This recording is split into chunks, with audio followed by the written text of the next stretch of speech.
বাংলাতে বিভিন্ন গানে মনের মানুষ শব্দের ইউজ হয়, যেমন মিলন হবে কত দিনে আমার মনের মানুষের সামনে।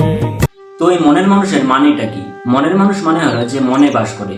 উপর উপর থেকে দেখলে মনে হবে যে মনের মানুষ বলতে বোঝানো হয়েছে কোনো প্রেমিকা বা এমন কাউকে যাকে আমি ভালোবাসি, কিন্তু বাউল সঙ্গীতে মনের মানুষ বলতে বোঝায় তার ঈশ্বর, যাকে সে আরাধনা করে। এবার অনেক সময় তার দেখা পাওয়া যায়, কিন্তু সে তো সবসময় থাকে না, তাই খাঁচার ভিতর আছেন পাখি কমলে আসে যায়। সে বলছে সে মনের মানুষ আমার কাছে আসে এবং আমি তাকে ধরার চেষ্টা করি, কিন্তু আমি তাকে ধরতে পারি না। তারে ধরে ধরে মনে করে করতে গেলে আর পেলাম না। এই সেম তাস্কিরা বা সেম মিনিং আরেকটা গানে খুব সুন্দরভাবে ফুটে উঠেছে।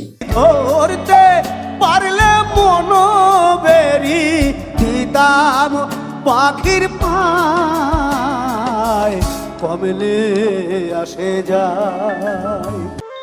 সুন্দর, তাই না?